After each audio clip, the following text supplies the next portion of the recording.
우리 오늘 가스펠 프로젝트 제10과 부활하신 왕께서 용서하시고 회복하시다라고 하는 우리 제10과를 함께 공부하도록 하겠습니다.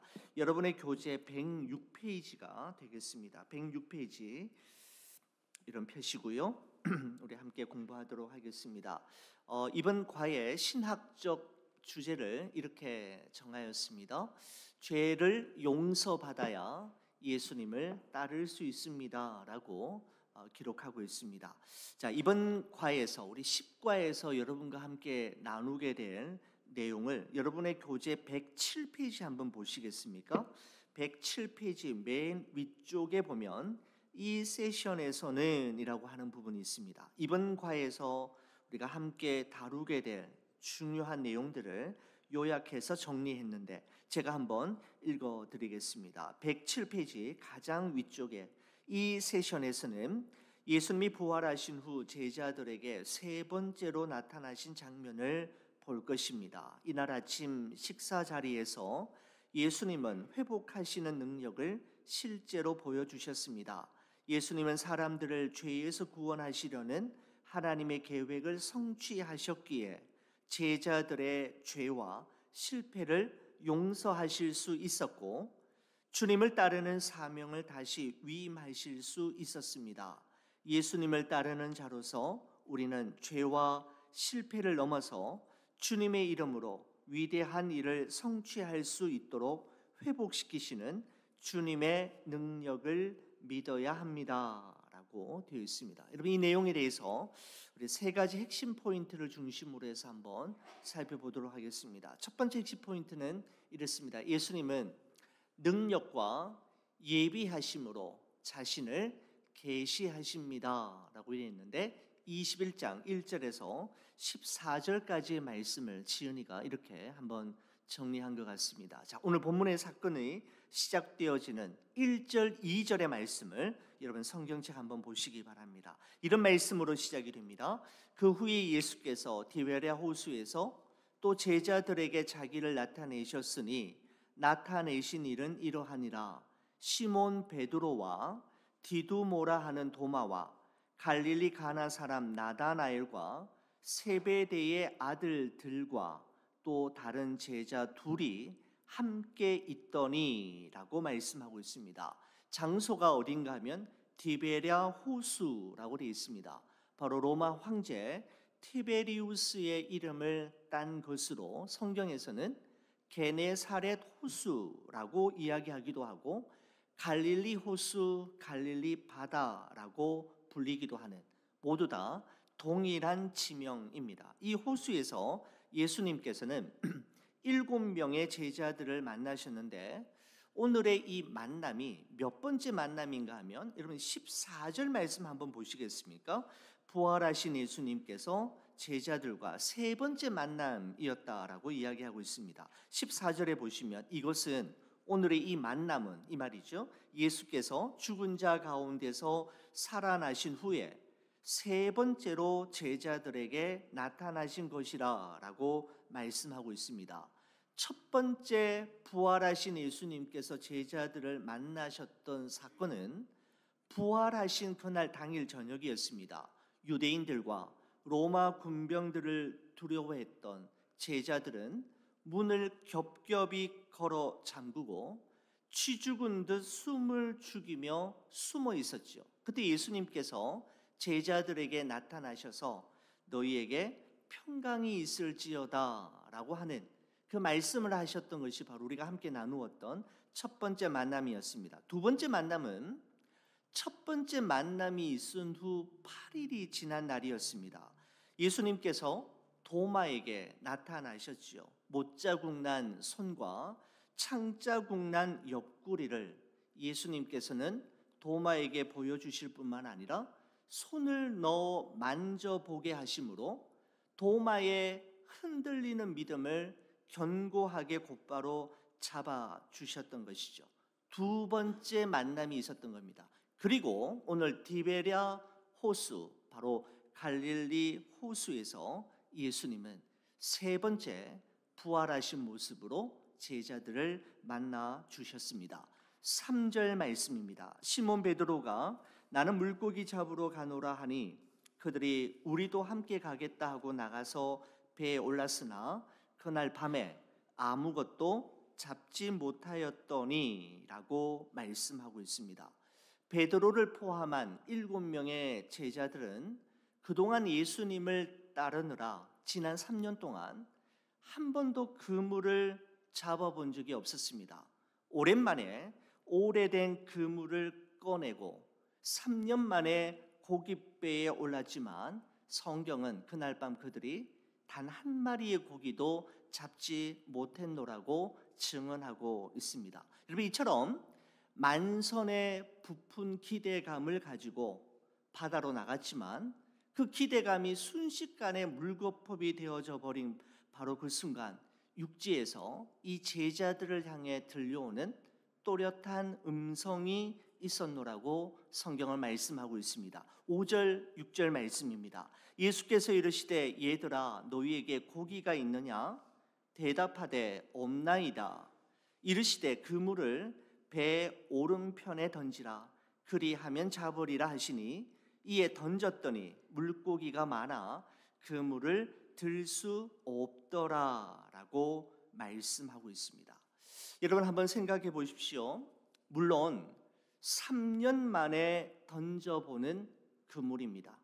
그리고 정말 오랜만에 타보는 고깃배이긴 하지만 여러분, 그래도 이들은 갈릴리 바다에서 잔뼈가 굵어진 바다에 대해서만큼은, 물고기 잡는 일에서만큼은 베테랑 어부이었지만 바로 그날 밤은 그들의 예상과는 전혀 다른 밤이었습니다.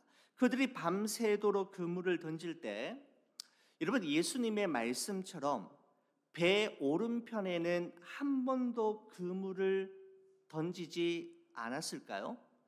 배 오른편으로만 계속해서 그물을 던지다가 예수님께서 배 오른편으로 던지라고 말씀하시자 그제서야 정신을 차리고 배 오른편에 던졌던 걸까요? 배 왼편으로만 계속 던지고 있다가 예수님이 배 오른편으로 던져봐 라고 해서 배 오른편에 던졌더니 고기가 많이 잡혔던 걸까요? 여러분, 그렇지는 않았을 것입니다. 7명의 제자들은 그날 밤이 새도록 배 오른편과 배 왼편을 번갈아 가면서 여러 수십 번을 오른편에도 던져보고 왼편으로 던져보고 그물을 던져보았지만 단 한 마리의 고기도 잡지 못했던 것이죠. 그러나 그들의 생각과 판단을 잠시 유보하고 그들이 온몸으로 습득한 고기 잡는 본능과 고기 잡는 노하우를 내려놓고 예수님의 말씀에 순종했을 때 갈릴리 바다는 기적의 현장이 되었고 제자들의 빈 배와 빈 그물은 153마리의 큰 물고기로 채워지는 놀라운 일을 경험할 수 있었던 것이죠.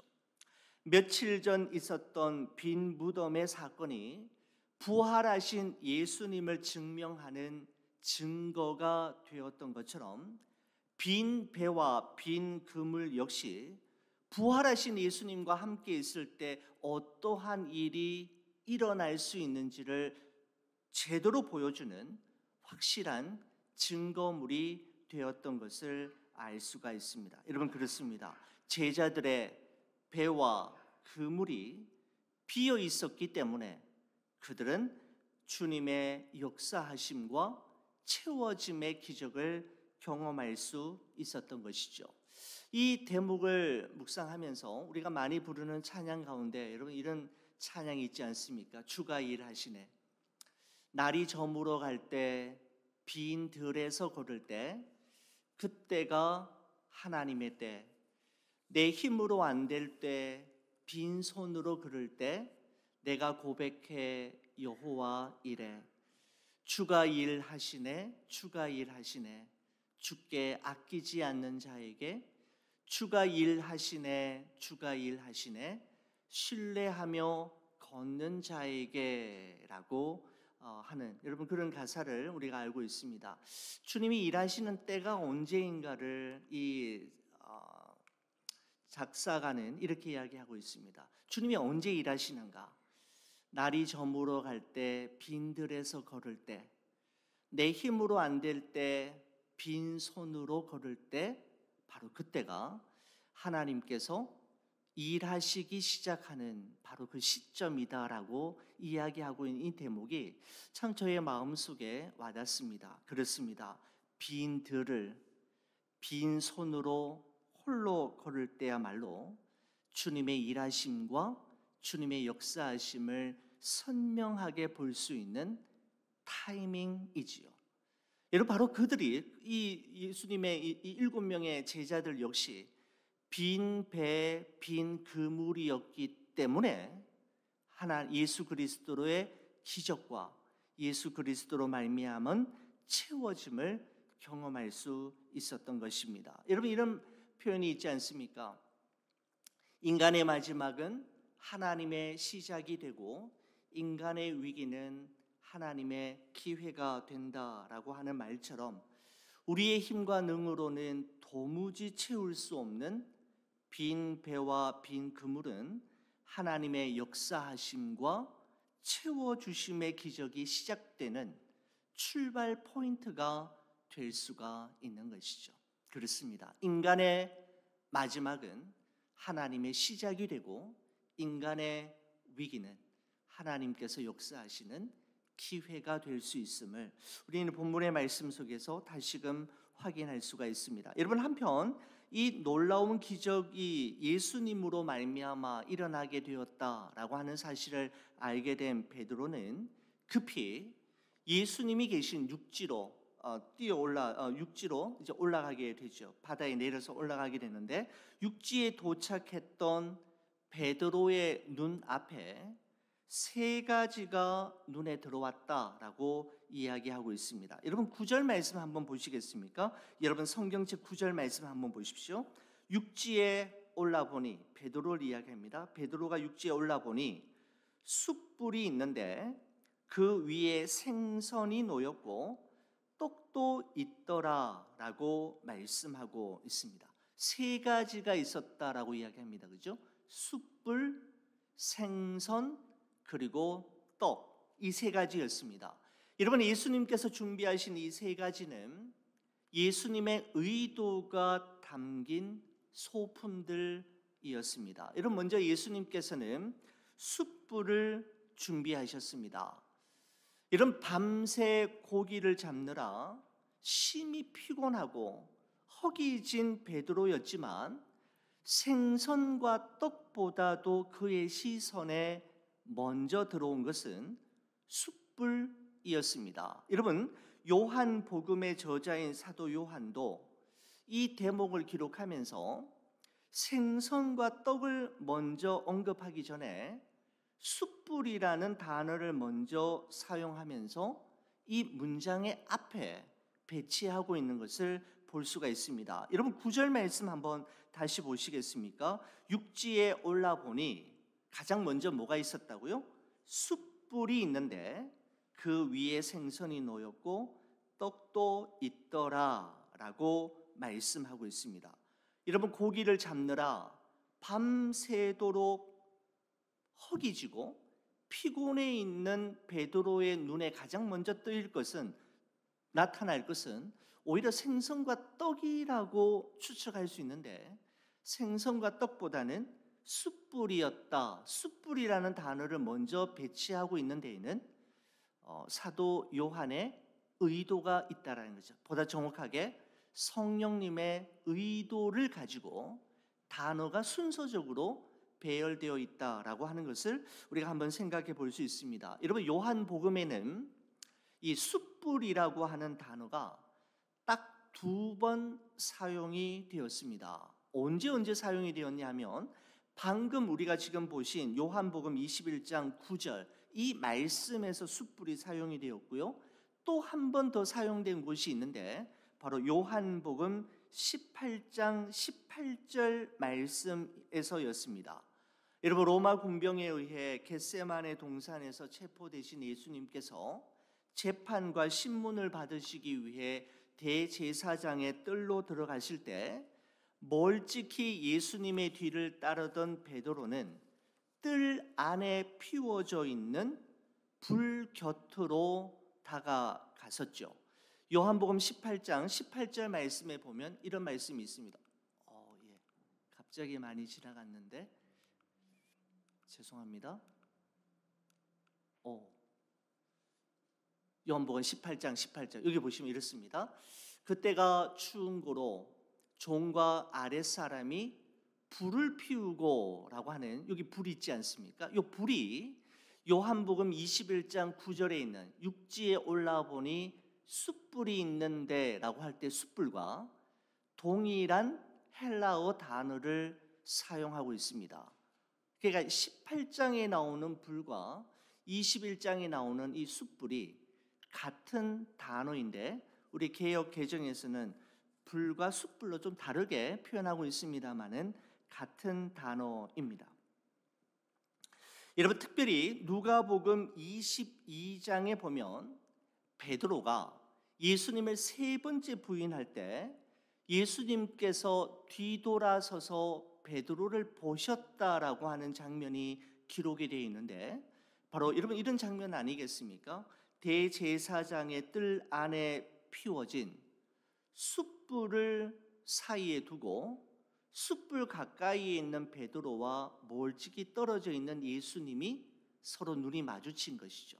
숯불을 사이에 두고 말입니다. 여러분, 그런데 지금 갈릴리 바닷가에 그때와 똑같은 숯불이 피워져 있는 상태에서 숯불을 가운데 두고 베드로와 예수님이 또다시 마주 서 있는 것을, 마주 보고 있는 장면이 재현되고 있는 것이죠. 여러분, 그렇습니다. 베드로에게 있어서 이 숯불은 닭 울음소리만큼이나 그에게는 아주 의미 있는 예수님이 준비하신 소품임에 분명합니다. 그는 닭 울음소리를 들을 때마다 자신이 예수님을 부인했던 때가 생각이 났던 것처럼 그는 숯불을 볼 때마다 예수님 앞에 자기가 했던 일들이 생각이 났을 것입니다. 여러분, 그리고 예수님께서는 생선과 떡을 준비하셨지 않습니까? 여러분, 베드로가 숯불을 본 후에 그 숯불 위에 올려져 있는 생선과 떡을 보는 순간 무엇이 가장 먼저 생각났을까요? 저는 많은 생각들 중에서 아마 베드로가 요한복음 6장에 기록된 벳세다 광야에서 있었던 오병이어의 사건을 떠올리지 않았을까 싶습니다. 여러분, 그때 예수님께서는 생선 2마리와 보리떡 5개로, 보리떡 5개와 생선 2마리로 5,000명을 먹이셨고 12광주리가 남는 놀라운 기적을 행하셨지 않습니까? 그죠? 숯불 그리고 생선과 떡은 지난날 예수님과 베드로가 함께 했던 모든 것들을 생각나게 하고 기억나게 하는 예수님이 준비하신 특별한 소품임에 분명합니다. 여러분, 예수님께서 오병이어의 기적이 무엇을 의미하는지를 그곳에 모인 사람들에게 설명하시자 예수님께서 하시는 설명이 너무 어렵다며 많은 사람들이 이렇게 이야기했죠. 말씀이 너무 어렵도다. 누가 알아들을 수 있느냐라고 하면서 백성들이 흩어지고 떠나기 시작할 때 예수님께서 제자들에게 이렇게 말씀하셨습니다. 너희도 가려느냐? 너희도 떠나려느냐라고 물었을 때 베드로가 이렇게 대답했지요. 주여, 영생의 말씀이 주께 있사오니 우리가 누구에게로 가리이까? 라고 하는 말을 고백을 하게 됩니다. 바로 예수님의 곁을 절대로 떠나지 않겠다라고 호언장담했던 베드로였지만 예수님의 제자로서의 진가를 보여주어야 했을 결정적인 순간에 예수님을 부인하고 떠나버렸던 것이었습니다.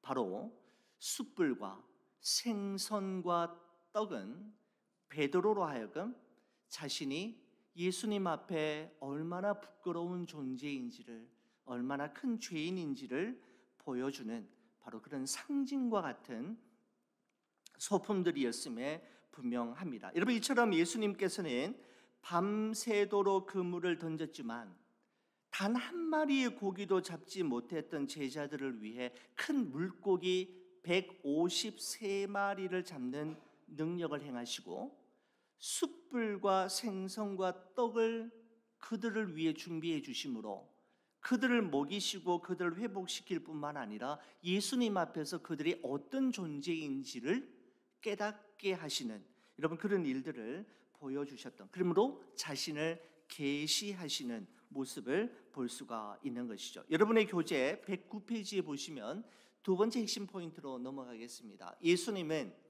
회개하는 이들을 다시 인정해 주시고 재위임해 주십니다 라고 하면서 21장 15절에서 19절까지의 말씀을 기록하고 있습니다.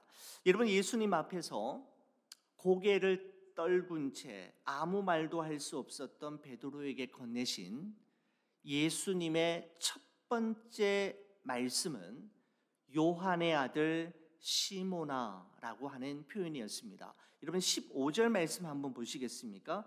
그들이 조반을 먹은 후에 예수께서 시몬 베드로에게 이르시되 요한의 아들 시모나라고 말씀하셨습니다.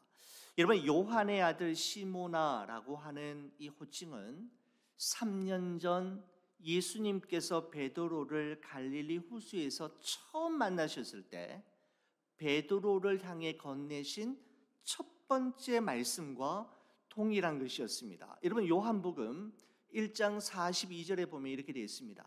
예수님께서 베드로 처음 만나셨을 때 하셨던 말씀입니다. 예수께서 보시고 이르시되 네가 요한의 아들 시몬이니 장차 게바라 하리라 하시니라. 게바는 번역하면 베드로라 라고 되어 있습니다. 요한의 아들 시몬이니라고 할 때 시몬이라는 말은 여러분 히브리어입니다. 게바라는 말은 그 당시 유대인들이 일반적으로 사용했던 아람어이죠. 그리고 베드로라는 말은 헬라어입니다. 서로 다른 이름이 아니라 한 사람에게 붙여진 동일한 이름이었습니다. 여러분, 그런데 예수님께서 시몬 베드로를 처음 만나셨을 때 하셨던 말씀이 무엇이었습니까? 요한의 아들 시몬이라고 했는 그 말씀이었는데, 여러분, 오늘 이 본문의 말씀 속에서 가장 먼저 뭐라고 하셨습니까? 예수께서 시몬 베드로에게 이르시되 요한의 아들 시몬아 라며 베드로의 이름을 부르시는 예수님의 모습을 볼 수가 있습니다. 요한의 아들 시모나라고 불렀을 때 베드로는 3년 전 예수님께서 이곳에서 예수님을 만났을 때 예수님께서 자신에게 하셨던 그때 그 시간이 주마등처럼 스쳐 지나갔을 것입니다. 예수님은 베드로의 이름을 부르셨습니다.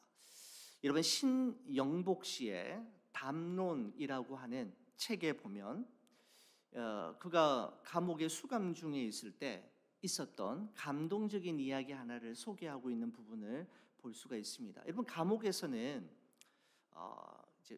죄수, 수인이라고 하죠. 수인의 이름을 부르지 않습니다. 감옥에서는 사람의 이름을 부르지 않고 수인 번호를 부르죠. 전부 숫자로 이야기하는데, 여러분, 그 감옥에서 고암이라고 하는 선생님이 계셨는데 그분은 누군가를 만나면 꼭 묻는 게 자네 이름은 무엇인가? 이름을 물은 후에 이 선생님은 언제나 그 사람의 가슴팍에 새겨져 있는 수인 번호를 부르지 않고 꼭 이름을 부르셨다고 합니다.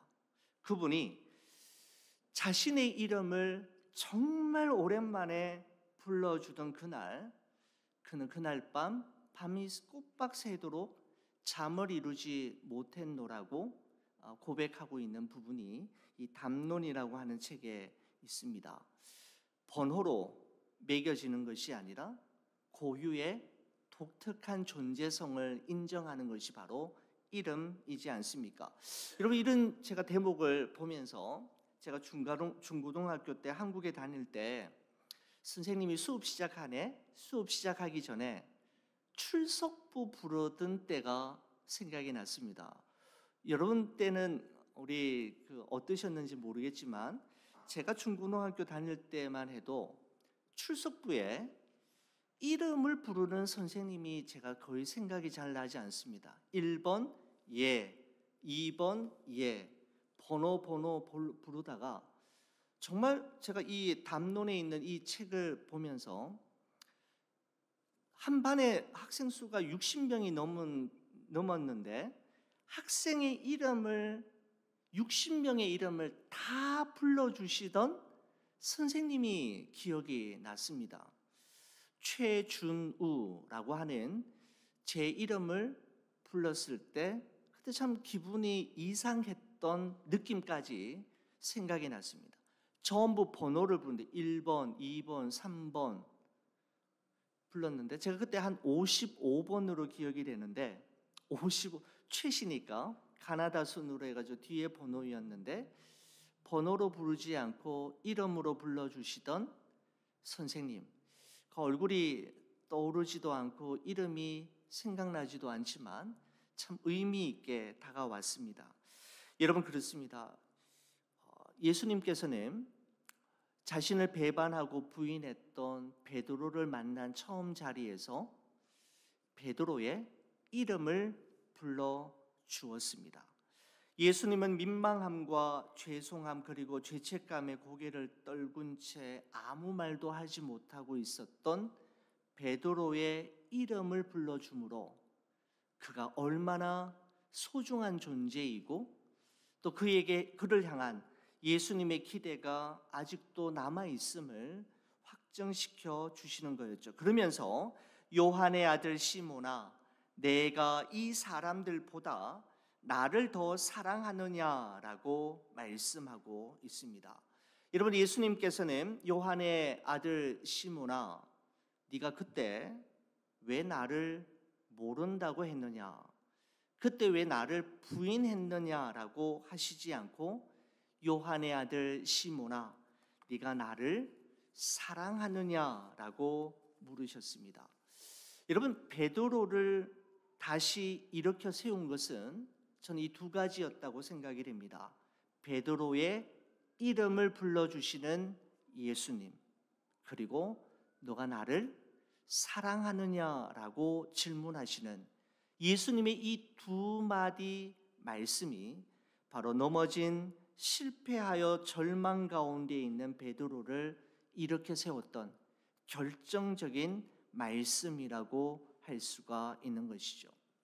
내가 나를 사랑하느냐, 예수님의 이 질문은 죽음이 두려워서 예수님을 모른다고 3번이나 부인하며 저주했던 베드로를 이제는 죽음도 불사하며 예수 그리스도의 복음을 위해 자신의 생명을 드리는 사명자의 길을 걷게 하는 중요한 말씀이었습니다.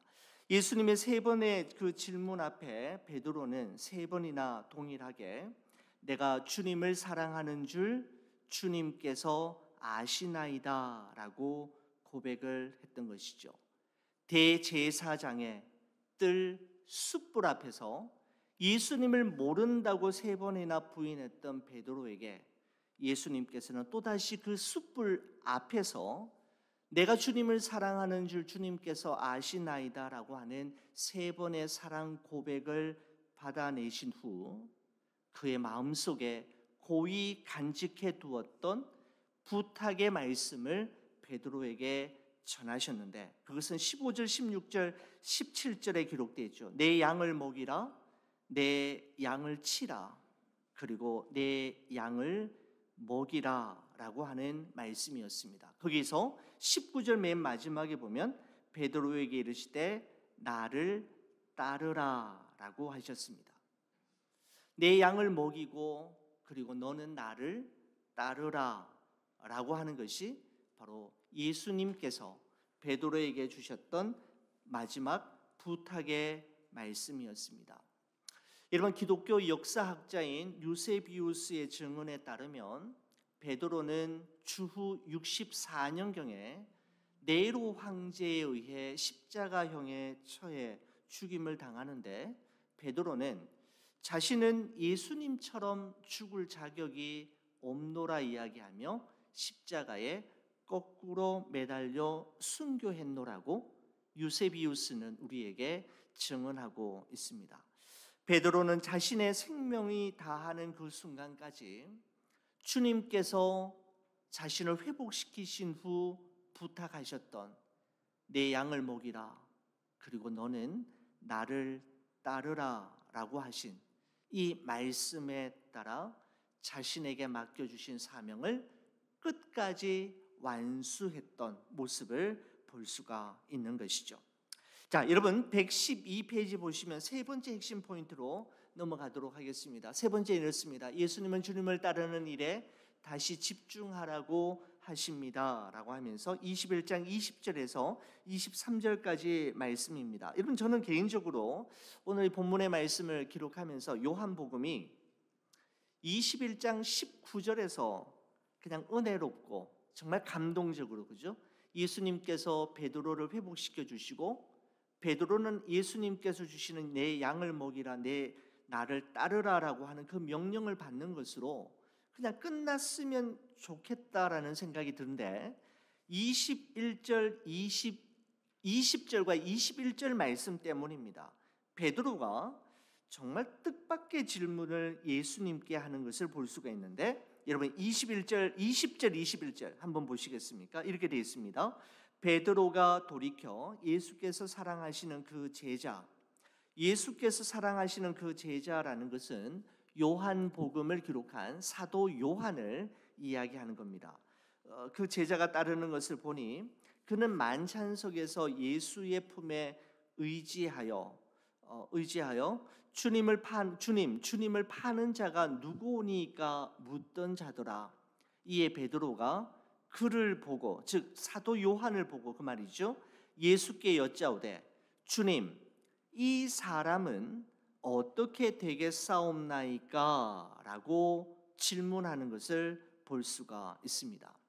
베드로는 예수님으로부터 내 양을 먹이라, 그리고 너는 나를 따르라, 그리고 그는 따르겠다라고 결단을 했는데, 베드로에게는 너무너무 궁금한 게 하나 있었습니다. 그것은 무엇인가 하면 예수님이 사랑하시는 제자인 저 요한은 어떻게 될 것인지에 대해서 궁금했던 것이죠. 여러분, 그래서 베드로가 예수님께 그랬잖아요. 주님, 이 사람은 어떻게 되겠습니까? 나는 이렇게 살 건데 그러면 저 요한은 어떻게 살게 됩니까? 라고 이야기하고 있는 것이죠. 여러분, 바로 베드로에게는 자기를 남과 비교하는 습관이 있었습니다.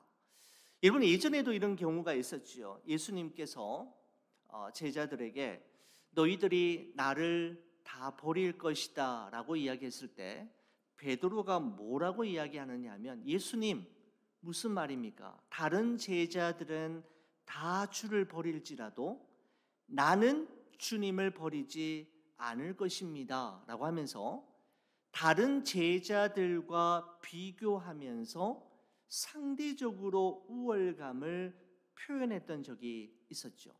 그때 예수님께서 그런 적이 있었는데, 이번에도 예수님께서 이런 일이 있으니까 22절에 베드로에게 이렇게 이야기하셨습니다. 오늘 본문 22절 보십시오. 예수께서 이르시되 내가 올 때까지 그를 머물게 하고자 할지라도 내게 무슨 상관이 있느냐?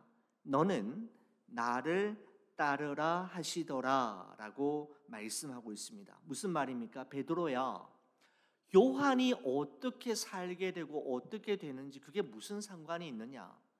요한이 어떻게 되는지 상관하지 말고 너는 나의 길을 따르고 내가 내게 부탁한 그 길을 가라라고 말씀하고 있는 것이죠. 여러분, 그렇습니다. 각자의 소명은 비교의 대상이 될 수 없음을 말씀하는 것이고, 소명이 다를 뿐 우열은 없음을 말씀하고 있는 것입니다. 그러니 너가 지금 가고 있는 이 길을 다른 사람들과 비교하지 말고 하나님께서 너에게 허락하신 일, 너에게 맡기신 그 일을 충성되게 너는 감당하라라고 하는 의미입니다. 여러분 그렇습니다. 주님을 따를 때 뒤를 돌아보거나 곁눈질하지 말고 또는 다른 사람들과 비교하거나 경쟁할 필요도 없이 우리는 주님께서 각자에게 허락하신 그 길을 믿음의 주요 또 온전케 하시는 이신 예수님을 바라보며 걸어가면 되는 것이죠. 여러분 이와 같은 좀 찝찝한 표현으로 이 요한복음이 마무리가 되는 것을 볼 수가 있습니다. 마지막으로 예수님께서는 베드로에게 다른 사람이 어떻게 되든 어떤 길을 가든 그거 관여하지 말고 내가 너에게 맡긴 일, 내가 너에게 걸어가도록 하는 그 길을 묵묵히 걸어갈 것에 대해서 말씀하시면서 요한복음이 마무리가 되는 것을 볼 수가 있습니다. 자, 여러분 오늘 교재 114페이지 보시게 되면 결론 부분이 있는데 여러분 결론 부분을 제가 한번 읽고 마치도록 하겠습니다. 결론 부분 제가 한번 보십시오. 오늘 내용을 종합하고 있습니다. 하나님은 예수님을 따름으로써 우리의 사랑을 보여줄 것을 요구하십니다. 주님이 어디로 이끄시든지 예수님을 따르는 다른 사람과 비교해 자신에게 어떤 일이 벌어지든지 상관없이 순종하라고 말씀하십니다. 우리는 하나님의 용서와 은혜를 받았기 때문에 그렇게 할 수 있습니다. 미래가 어떠하든지 상관없이 주님을 따르라는 예수님의 부르심에 순종할 수 있도록 준비하면서 베드로의 첫 번째 서신 마지막 부분의 기도와 찬양에 귀를 기울이십시오. 베드로전서 5장 10절 말씀이 기록이 되어 있는데 모든 은혜의 하나님 곧 그리스도 안에서 너희를 부르사 자기의 영원한 영광에 들어가게 하시니가 잠깐 고난을 당한 너희를 친히 온전하게 하시며 굳건하게 하시며 강하게 하시며 터를 견고하게 하시리라 라고 말씀하고 있습니다. 바로 베드로는 예수님께서 자신에게 부탁하신 양을 먹이고 또 너는 나를 따르라 라고 하는 그 예수님의 부르심과 소명을 따라 끝까지 걸어갔음을 베드로전서 5장 10절을 통해서 우리가 확인할 수가 있습니다. 자, 마지막으로 그럼 우리 그리스도와의 연결을 우리가 함께 읽고 오늘 함께 기도하도록 하겠습니다. 저와 함께 같이 한번 읽어주시겠습니까? 예수님은 제자들과 아침 식사를 하시면서 회복하시는 능력을 실제로 보여주셨습니다. 예수님은 사람들을 죄에서 구원하시려는 하나님의 계획을 성취하셨기에 제자들의 죄와 실수를 용서하실 수 있었고 그래서 주님을 따르는 사명을 다시 위임하실 수 있었습니다. 아멘. 그렇습니다. 예수님께서 실패와 좌절 속에 있는 베드로를 그의 이름을 부르시고 그게 소명을 주시고 사명을 허락하심으로 그를 회복시켜 주셨던 것처럼 여러분과 저 또한 다시 일으켜 주시고 주님께서 원하시는 그 일을 온전히 감당함으로 하나님의 영광을 위해 살아갈 수 있도록 다시 힘과 용기를 주시기를 간절히 소원합니다.